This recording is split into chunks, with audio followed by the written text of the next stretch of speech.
Jesu Kristu inkosi, Jesu Kristu inkosi. Ngiyabingelela Baba egameni lenkosi yethu uJesu Kristu. Baba, bengicela ukudlulisa ubufakazi. Bengiwumuntu odla ama-ARVs.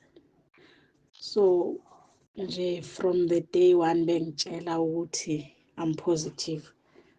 Angizange ngathuka. Ngaba nalokho emoyeni wami ukuthi uNkulunkulu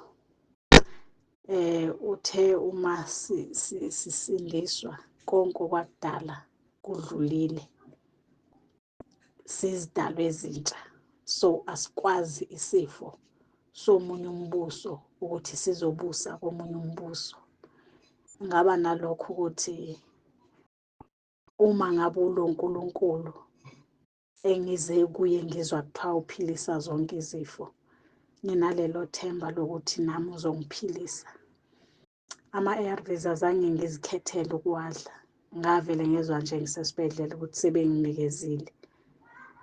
Kodwa kuthe ngoJuni, ngiwaqale ngo-2018, kuthe ngoJuni walo nyaka ngawayeka.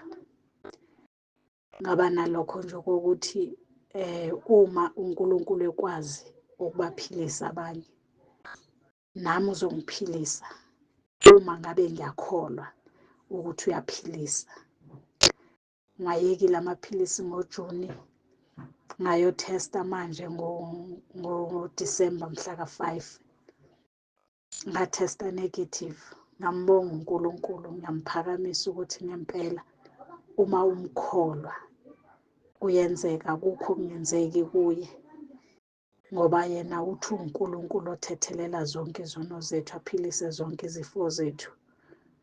Asikho isifo ekuthiwa uNkulunkulu siyamehlula. Kuphela ukungakholwa kwami okungenza ukuthi ngingasindi.